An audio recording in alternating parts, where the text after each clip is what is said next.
Vamos lá, pessoal, dar prosseguimento ao nosso bate-papo aí.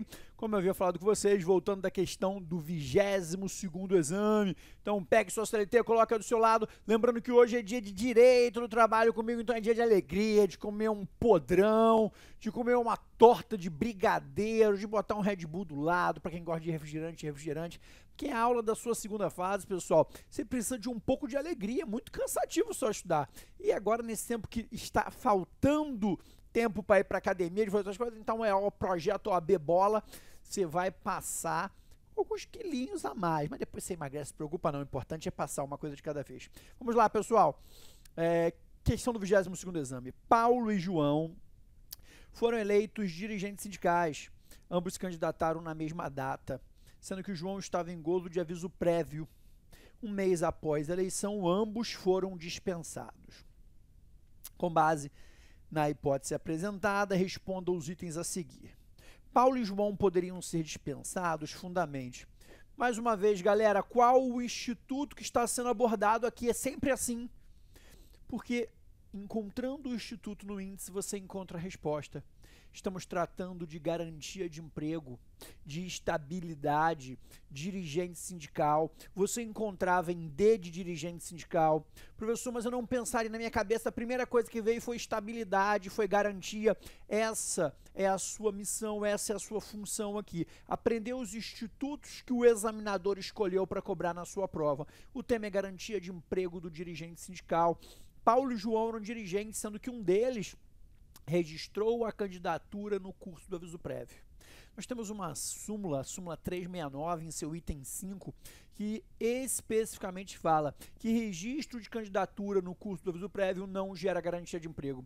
Mas você não era obrigado a decorar o número da súmula de cabeça. Você é obrigado a chegar no índice, seja no dirigente sindical, seja na estabilidade, seja na garantia de emprego, e ele vai te remeter à súmula 369. Ao chegar na súmula 369, você ia passar os olhos nos tópicos, nos itens, ia chegar no item 5 e acertar a questão. Vamos dar prosseguimento e ver a pergunta. Paulo e João poderiam ser dispensados? E aí veja comigo, nós descobrimos que, vou botar o slide aqui de novo, que João estava em gozo de aviso prévio. Se João, quando registrou a candidatura, estava em gozo de aviso prévio, conforme a súmula 369, item 5, João não, na verdade, João não tem garantia de emprego, não lhe segura garantia de emprego ao João. Com relação ao Paulo, sim. Vamos olhar a resposta aí. O fundamento legal da garantia de emprego está no artigo 8º, inciso 8 da Constituição e no artigo 543 da CLT. Professor, eu botei o artigo 8º, inciso 8, ele vai pontuar. Eu botei o 543, ele vai pontuar também. A banca de direito do trabalho, quando tem mais de um dispositivo, costuma pontuar um ou outro. Mas se você souber os dois, coloca os dois por uma questão de zelo. Quanto maior a sua margem de segurança, maior a sua pontuação, tenha certeza. Vamos lá. Paulo goza de estabilidade porque adquiriu em condições regulares, conforme o artigo 8º, inciso 8 da CF, ou o 543 para o 3º da CLT. Ao passo que João não, porque a candidatura sucedeu no decorrer do aviso prévio, fato que não lhe assegura garantia no emprego, conforme súmula 369, inciso 5 do TST, tá? Essa é a nossa resposta da pergunta A. Mas nós temos a pergunta B também. Vamos lá. Na hipótese de reconhecimento da estabilidade, na qualidade de advogado do empregado. Em algumas vezes você era advogado da empresa, aqui você é advogado do empregado. Muita atenção com relação a isso. Na mesma prova, você pode ser advogado da empresa e do empregado. Sendo sustentável o convívio entre empregado e empregador, o que você poderá requerer na defesa dos interesses de seu cliente. Aqui nós tínhamos que fundamentar no 496 que a reintegração ela pode ser convertida em indenização. O que acontece? Vamos imaginar que o seu cliente é detentor de uma estabilidade e ele foi dispensado. Se ele é detentor de estabilidade, ele não poderia sofrer uma dispensa sem justa causa. Então, ele tem direito a ser reintegrado. Só que se você reintegra uma pessoa numa fábrica com 1000 empregados, aquela reintegração vai ser diluída dentre tantos trabalhadores que ele nem vai perceber e nem a empresa. Agora, como é que você reintegra uma pessoa numa loja com 3 pessoas? Em que o empregador que te mandou embora tem que conviver diariamente com você. E aí, nesse caso, a reintegração se torna inviável. Por isso, o artigo 496 prevê que quando a reintegração se torna inviável, por exemplo, num ambiente pequeno, o exemplo clássico é de uma empregada doméstica. Como é que você reintegra uma empregada doméstica dentro da casa de alguém? Nesse caso, o magistrado pode convolar a reintegração em indenização. É o artigo 496 da CLT. Por isso também a importância de nós estudarmos o Banco de Direito Material, porque no Banco de Direito Material nós temos uma aula só de estabilidade. Esse tema seria um tema comum para você, um tema que você já estudou, tá? Então, quem chegou à estabilidade, e acho que foi bem aí ao encontrar o artigo 543 e a súmula 369. Professor, eu tive dificuldade em encontrar o artigo 496, é um artigo atípico, realmente esse dispositivo não costuma muito cair em prova. O que que você faz? Coloca de caneta ali. Estabilidade, garantia de emprego, se porventura você encontrou, ótimo. Se você teve dificuldade de encontrar, artigo 496, conversão de estabilidade e indenização. Você aumentar o seu índice não tem problema nenhum, ok? Vamos seguir, pessoal. Próxima questão, essa ficou para trás, ainda do 22º exame unificado. Em determinada empresa que explora atividade não essencial para a sociedade. Então, atividade não essencial. Provavelmente essa questão é de greve. Na lei de greve, lei 7783/89, em seu artigo 10, nós temos uma lista, um rol de atividades essenciais e atividades não essenciais. O que muda, pessoal, é que nas atividades essenciais, quando ocorrer a greve, atividade essencial pode fazer greve? Pode. Só que o mínimo necessário para o atendimento da população tem que ser mantido. Vamos imaginar o transporte público, você não pode parar por completo. Medicamentos, atendimento médico, alimentos, você não pode parar por completo. O mínimo necessário para o atendimento da população tem que ser mantido. Professor, a lei define de forma rígida um percentual mínimo? Não, nós vamos ter que analisar caso a caso, tá? Vamos voltar para a nossa questão. Em determinada empresa que explora atividade não essencial para a sociedade, houve deflagração de greve, porque os trabalhadores reivindicavam melhores condições de trabalho, além de reajuste salarial. Em relação a essa situação, responda os itens a seguir. A.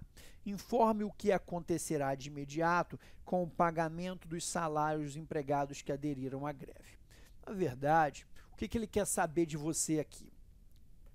Ao parar de trabalhar, porque aderiu a uma greve, o empregador está obrigado a continuar pagando os seus salários? Greve é uma interrupção do contrato onde você não trabalha e recebe? Não. Greve é um exemplo clássico de suspensão contratual.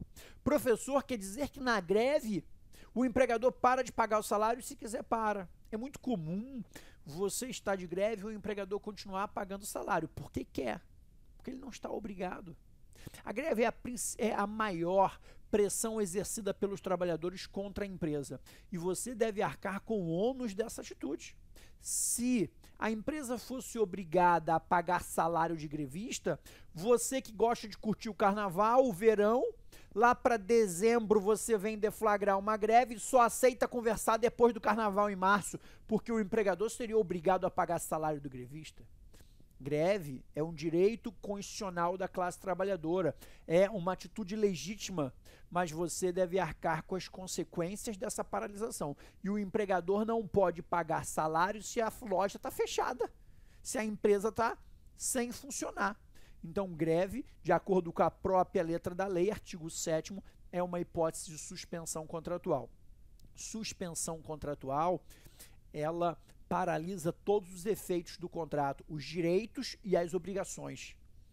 Você não está obrigado a trabalhar, mas não tem o direito de receber. Nada impede que o empregador, por livre e espontânea vontade, de forma discricionária, queira pagar o salário dos grevistas. Isso acontece e é comum, mas ele está obrigado a pagar salário do grevista? Não. Como regra, a greve é suspensão do contrato de trabalho e se o empregador quiser pagar, aí sim vira uma interrupção. Professor, como que eu acharia essa resposta? O tema aqui é greve. Você chegou a essa conclusão? Isso eu cheguei. Vamos no índice greve. Ia te remeter à lei que regulamenta a greve no Brasil, Lei 7783/89. Nesse caso, você tem que passar os olhos nos artigos da lei.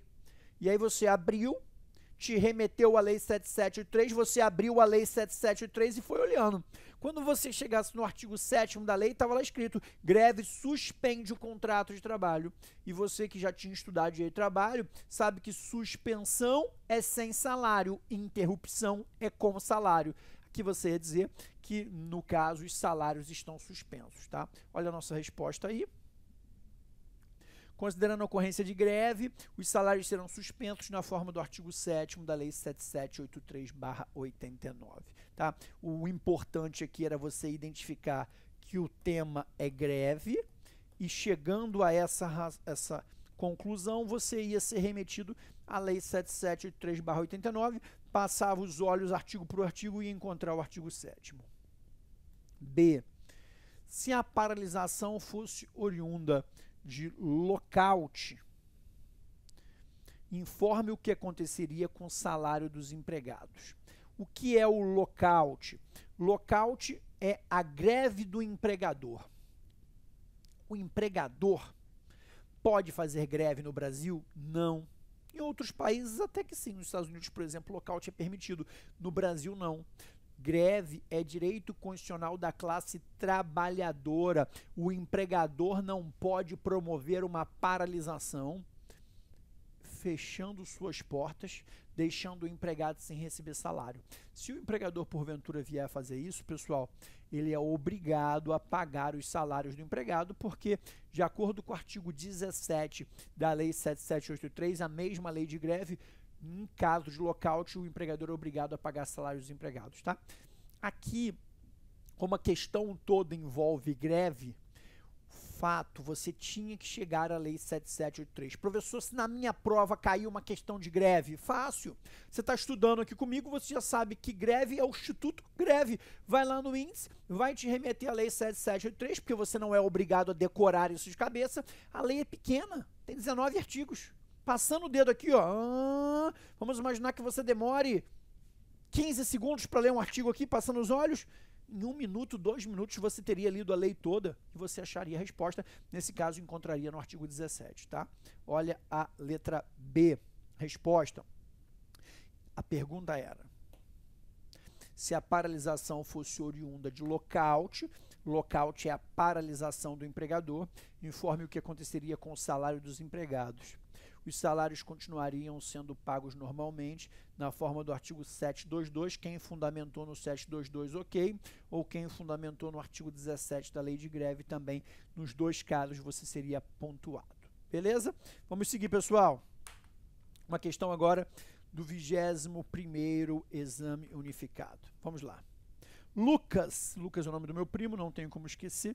Lucas é dirigente sindical e empregado da sociedade empresária que o contrata como advogado. Na consulta, resta esclarecido que Lucas participou de falta grave e a sociedade empresária quer dispensá-lo. Então, Lucas, olha o que aconteceu, ele é empregado dirigente sindical e ele cometeu falta grave. A sociedade quer dispensá-lo. Com base no caso narrado, eu respondo os itens a seguir. Na qualidade de advogado de quem dessa vez? Da sociedade empresária do empregador. Qual a medida a ser adotada a fim de implementar a dispensa de Lucas? Beleza, qual o instituto que temos a aprender aqui? Temos que estudar o tema dirigente sindical, temos que estudar falta grave, que é justa causa, tá? Então, tem dois caminhos que você pode buscar no índice, ou na hipótese de dirigente sindical, ou na hipótese de justa causa. Por quê? São dois institutos de direito do trabalho. Ele quer saber, o dirigente sindical pode ser dispensado por justa causa? Vai lá em D em dirigente sindical. Vai em J em justa causa, em algum momento você ia chegar na súmula 379. pausa esse vídeo, pega a sua CLT. Se essa fosse uma questão da sua prova, você ia encontrar a súmula 379, porque a súmula 379 fala que a dispensa de um dirigente sindical é possível se for ajuizado o inquérito para apuração de falta grave, o inquérito judicial. O inquérito judicial, ele está nos artigos 853 e 494 da CLT. Resposta, súmula 379, ao dizer que Lucas, por ser um dirigente sindical, só poderia ser dispensado por inquérito judicial, conforme preceitua a súmula 379 do TST. A grande questão aqui, pessoal, se nós iríamos encontrar a súmula 379 ou não. E esse é o seu papel. A questão versa se um dirigente sindical pode ser dispensado por justa causa. Então você tem que ir em dirigente sindical, em estabilidade, em garantia de emprego, em justa causa, em extinção do contrato. Agora é o seu papel. Todos os institutos que possam ser abordados nessa questão, até que você chegaria à súmula 379. Professor, eu pausei o vídeo, eu encontrei a súmula 379. Eu não encontraria a súmula 379 se essa prova fosse minha. Então você vai lá em dirigente sindical e bota de caneta. Dispensa de um dirigente sindical, aplicação de inquérito, súmula 379. Tá? Ou vai em ir de inquérito, pode ser, mas eu não chegaria à conclusão que era obrigatório inquérito. O meu primeiro sentimento foi ir em dirigente sindical, professor. Ali, vamos imaginar que ali eu não encontrei, bota de caneta. Vai fortalecendo o seu índice cada vez mais nos seus estudos. Vamos às nossas respostas aqui. Será necessário ajuizar o inquérito para apuração de falta grave nos termos do artigo 853 ou da súmula 379 do TST. Se você fundamentou no 853, você pontuou. Se você fundamentou na súmula 379, você pontuou. Professor, eu sabia tanto o 853 quanto o 379. Coloca os dois, que a bunda não prejudica. Existe possibilidade de você perder ponto por ter incluído um dispositivo e ele não constar no espelho de gabarito? Não. Por exemplo, eu colocaria, além desses dois, colocaria mais um, o 494. Beleza, coloquei também. É o dispositivo que também trata de inquérito. Mas ele só pontuou o 379 e 853, ótimo. O 494 ele nem olhou. Como eu também tinha colocado o 379, ganhei ponto integral na questão. Ok, pessoal? Então, dispensa de dirigente sindical, utilização de inquérito para apuração de falta grave. Esse inquérito ele é excepcional. Por exemplo, uma gestante não tem inquérito. Se ela cometeu falta grave, eu mando embora a gestante que cometeu falta grave. O inquérito ele é atípico. Ele aplica-se para o estável decenal, para o dirigente sindical, para o empregado eleito diretor de cooperativa e para o membro do Conselho Nacional da Previdência Social. São exceções, ok? Vamos seguir, pessoal. Vamos para a próxima questão. Tem a letra B. Necessitando, ainda nessa questão, já há uma parte de processo, mas já que estamos tratando dela, necessitando de prova testemunhal para as suas alegações, com quantas testemunhas você poderá contar na implementação da medida acima. Se você tiver que ajuizar o inquérito, cabe em quantas testemunhas? Testemunhas aqui, artigo 821, até 6 testemunhas para cada lado, tá? Então você pode ouvir até 6 para cada lado. Normalmente, no rito ordinário, pelo próprio 821, você pode ouvir 3 testemunhas para cada lado. Se for procedimento sumaríssimo, de acordo com o 852H, 2 testemunhas para cada lado. E se for inquérito para apuração de falta grave, eu não tenho o dedo, mas 6 para cada lado, tá? 6, artigo 821. Professor, como que eu vou encontrar número de testemunhas? Vai em ter testemunhas, vai em de inquérito, porque aí na letra B, você já tinha encontrado a ação cabível, o inquérito para apuração de falta grave. Aí você ia em de inquérito e encontrar 6 testemunhas, ou ia em T de testemunha e encontrar 6 testemunhas. Se você não encontrou no lugar que você gostaria, inclua a caneta e vai fazendo com que o seu índice seja cada vez mais completo. Beleza? Vamos seguir, pessoal. Vamos para a próxima. Uma questão agora do 20º exame unificado, que foi replicado para o pessoal de Porto Velho, que no dia da prova teve um problema lá. Vamos lá, 20º exame. Plínio trabalhou todo o ano de 2014 até o mês de abril de 2015 na Sociedade Empresária Bom Lucro Limitada, a qual tinha acordo coletivo prevendo o pagamento de participação nos lucros ao final de cada ano, no mês de dezembro. em valor fixo, desde que o empregado trabalhasse ao longo de todo o ano. Plínio, que não recebeu nenhuma participação nos lucros durante todo o contrato de trabalho, foi dispensado imotivadamente. Sobre o caso apresentado, ele trabalhou todo o ano de 2014. Respondo os itens a seguir. A, eu pulei porque não se aplica mais depois da reforma trabalhista, vamos para B. Esclareça que os valores relativos à participação nos lucros devem integrar a remuneração de Plínio. Olha só, pessoal, regra geral, quando um empregado recebe dinheiro do empregador por força de um contrato de trabalho celebrado entre as partes, a natureza jurídica desse dinheiro é salário, tá? É uma contraprestação de um serviço prestado. Só que existem exceções, e o examinador adora exceções. Existem hipóteses em que o empregador dá dinheiro para o empregado e aquilo não tem natureza salarial. Qual a consequência de uma verba não ter natureza salarial? Você não precisa recolher encargos sobre ela, ela não incide para Previdência, para FGTS, para 13º, para férias. Se o empregado ganha R$2.000 do empregador, 1.500 tem natureza salarial e os outros 500 não tem, o empregador só recolhe encargos sobre 1.500. É o caso. A participação nos lucros, caso ela seja convencionada com o trabalhador, ela não tem natureza salarial, é uma exceção à regra geral. Está na Lei 10.101/00 em seu artigo 3º, tá? E onde expressamente o legislador afirma que a PL não tem natureza salário e, consequentemente, não integra a base de cálculo para encargos trabalhistas. O objetivo disso é permitir, incentivar que o empregador forneça PL sem que sofra com o pagamento de encargos sobre esse valor, tá? Como que eu encontraria isso, professor? O tema é participação nos lucros, o tema é PL, vai para o índice. Você vai procurar em quê? Vai procurar em garantia de emprego? Não, professor. Se a questão é sobre participação nos lucros, eu vou procurar em P, de participação nos lucros. Certamente o índice vai te remeter à Lei 10.101/00. Ao abrir na Lei 10.101/00, você ia rapidamente encontrar no artigo 3º.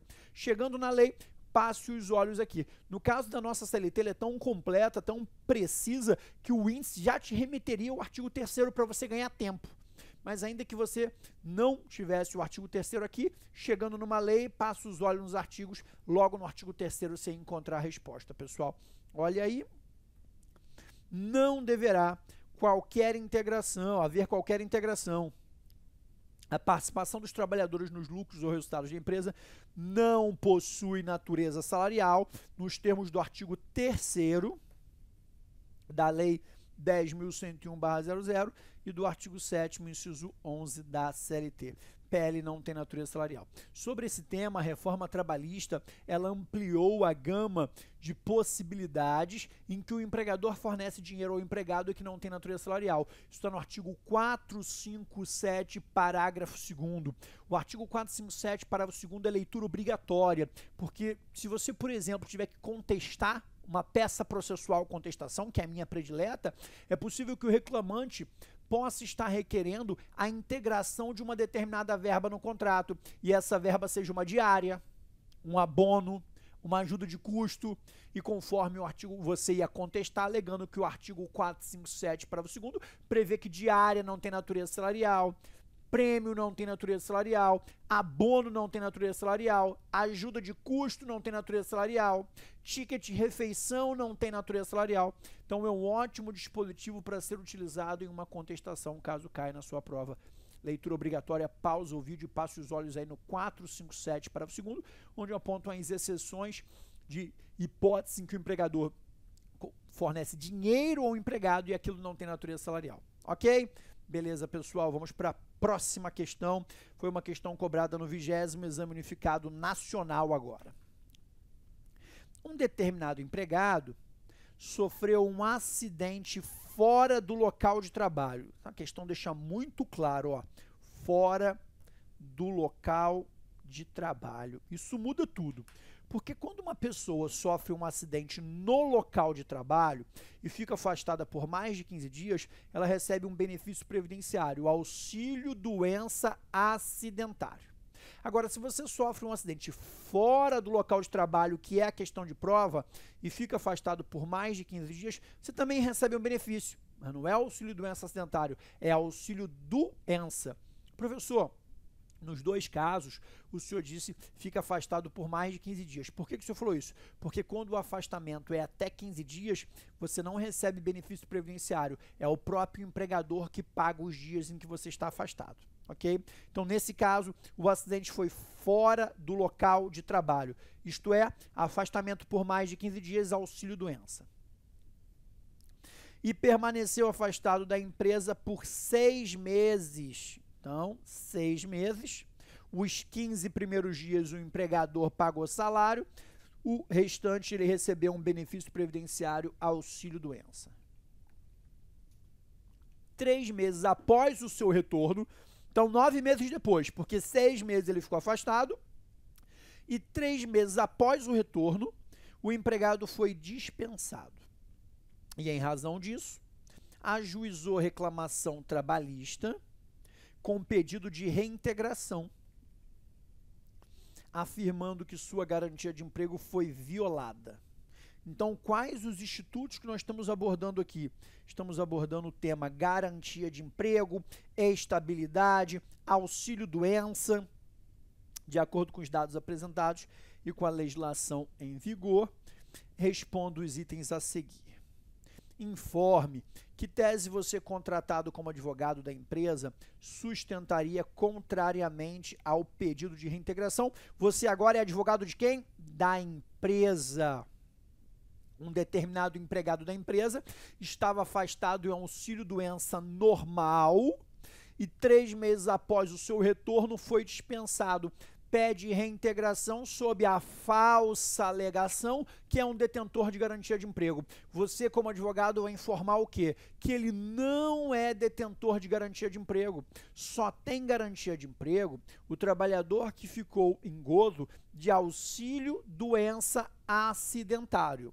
Como no caso em tela, o afastamento foi por auxílio doença comum, ele não preenche os requisitos do artigo 118 da Lei 8.213/91. O artigo 118 da Lei da Previdência é o que dá a garantia de emprego. E você ali encontra o dispositivo legal falando que a garantia de emprego só é devida para quem estava em auxílio-doença acidentário. Não é o caso da prova. A questão aqui é uma só. Você encontraria o artigo 118 da Lei 8.213? Essa é a questão. Pausa o vídeo. Qual o instituto que estamos abordando? Estabilidade, garantia de emprego, auxílio-doença. Esses são os institutos. Vai para o seu índice. Professor, pausei o vídeo e eu encontraria o artigo 118 da Lei da Previdência. Vamos lá, a nossa resposta. A tese como advogado da empresa a ser sustentada é que não houve acidente de trabalho, de modo que não há garantia acidentária prevista no artigo 118 da Lei 8.213/91 e na súmula 378 do TST, posto que o benefício percebido foi o de auxílio-doença comum e o que gera garantia de emprego, pessoal, é o auxílio-doença acidentário, ok? Temos uma outra pergunta ainda nessa questão, olha a sua tela. Caso o empregado tivesse alguma deficiência por conta do acidente sofrido, analise se ele poderia usar o FGTS para a compra de uma prótese que permitisse maior acessibilidade. Resposta: seria possível porque há previsão legal expressa autorizando o saque do FGTS para a compra de prótese, conforme o artigo 20, inciso 17 da Lei 8.037/36. Pessoal, uma coisa é fato. Você não conhecia de cabeça o artigo 20, inciso 18 da Lei 8.036/90. A Lei 8.036/90 é a lei do FGTS. A pergunta é, eu posso sacar o FGTS para comprar uma prótese? Você tem que pensar, beleza, quais são as hipóteses de saque do FGTS? Como que eu vou saber isso? Vou na lei do FGTS, vai no índice em quê? Em F de FGTS. E aquilo ia te remeter para a Lei 8.036. O nosso índice, ele é tão detalhista que nós já te remetimos para o artigo 20 também da lei. Mas ainda que você não tivesse visto esse detalhe, você, ao chegar na Lei 8.036, ia fazer o que eu peço, passar os olhos nos artigos. Quando chegasse no artigo 20, você ia ver que ali estão elencadas hipóteses de movimentação do fundo de garantia. E ali você ia encontrar que prótese no inciso 18 é uma das hipóteses, tá? Essa ficou fácil de acertar, porque a pergunta é: posso usar o dinheiro da conta do FGTS? Qual o instituto? O instituto é FGTS. No índice da nossa LT você encontrar com muita facilidade. Pessoal, o bloco 2 passou voando, voando, voando. É hora de você levantar, esticar a perna, respirar um pouco, comer alguma coisa e voltar, que temos mais 2 blocos para dar continuidade aí. Clica